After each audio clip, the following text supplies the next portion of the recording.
जय भीम दोस्तों। अब हम हिंदू कोड बिल के तीसरे अध्याय में जानने का प्रयास करेंगे। इस बुक के माध्यम में बताया गया है कि किसी भी सभ्य जाति समाज के अथवा समाज के लिए यह लज्जा और विषमता की बात है कि उसका कोई भी पर्सनल लॉ ना हो। हिंदू प्राय घमंड से यह कहते नहीं सकते हैं कि हमारी संस्कृति बहुत प्राचीन और हर प्रकार से पूर्ण है, किंतु उन्हें यह गर्व का अनुभव कराते हुए कभी महसूस नहीं हुआ कि वह एक बगीचे या वाटिका की भांति हैं नहीं हैं, बल्कि एक खुदरा स्वयं उगे खरपतवार, उगी जंगली जड़ी बूटी और झाड़ियों की तरह हैं। हिंदू समाज एक बीहड़ जंगल की तरह है। इसे किसी भी माली ने काट छांट कर उद्यान की भांति नहीं बनाया है। हिंदू समाज के मुकाबले में मुस्लिम समाज का एक किसी भी सब समाज के लिए उसे एक दायरे या पंक्ति में बांधने के लिए समान सामाजिक कायदे कानून होने चाहिए, ताकि वह उनका पालन करता हुआ अपना अस्तित्व बनाए रखे। यानी कि अंग्रेजी शासन ने जनगणना के समय मुस्लिम, ईसाई, बौद्ध, जैन, सिख, पारसी, इंग्ला, इंडियन इत्यादि को पृथक जातिवाचक नाम दे रखे हैं, किंतु हिंदुओं के लिए हमेशा गैर मुस्लिम शब्द लिखा जाता रहा है।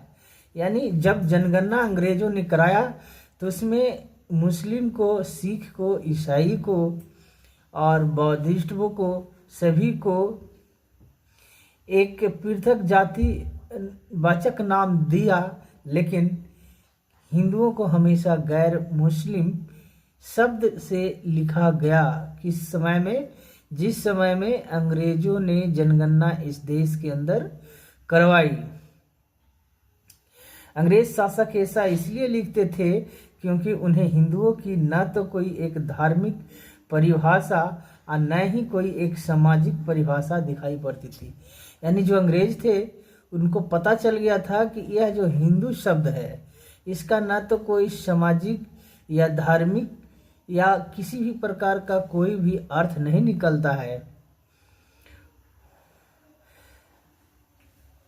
बिरादरियों के पृथक रस्मों रिवाजों, जुदा जुदा धार्मिक विश्वास और उनके एक सूत्र में बांधने वाला कोई एक समान पर्सनल लॉ नहीं दिखाई पड़ता था।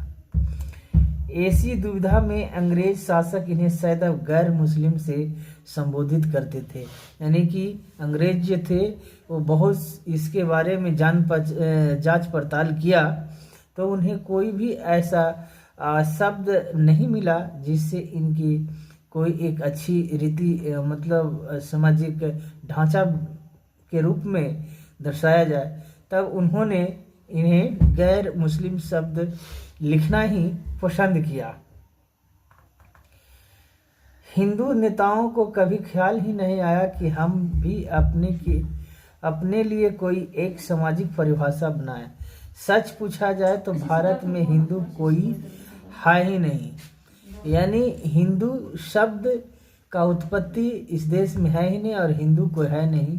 हिंदू का मतलब होता है हिन का मतलब होता है कि जिसकी कोई ये स्थिति नहीं, उसे हिंद कहा जाता है। तो हिंद देश जो है उसको हिंदू कहा गया, लेकिन यहाँ हिंदू का कोई अर्थ नहीं होता। यहाँ तो कोई ब्राह्मण है, कोई क्षत्रिय है, कोई वैश्य है और कोई शूद्र है।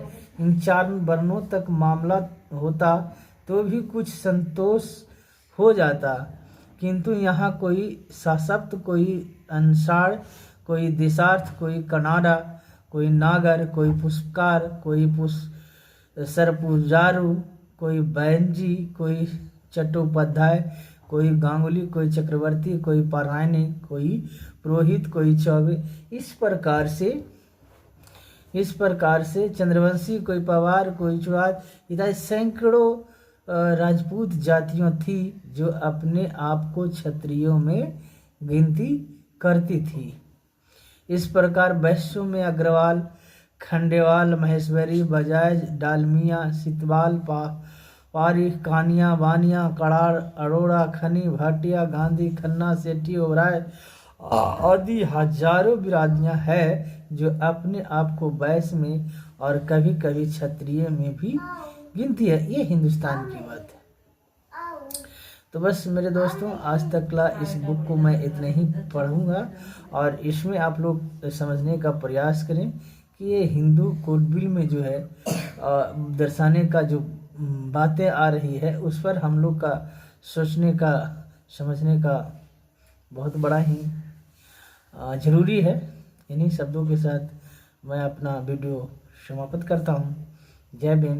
मेरा वीडियो कैसा लगता है, आप लोग को अच्छा लगता है तो प्लीज़ कमेंट करें, लाइक करें, सब्सक्राइब करें, ताकि मेरे अंदर और उत्साह बढ़े, ताकि इस बुक को और बढ़ने से आप लोग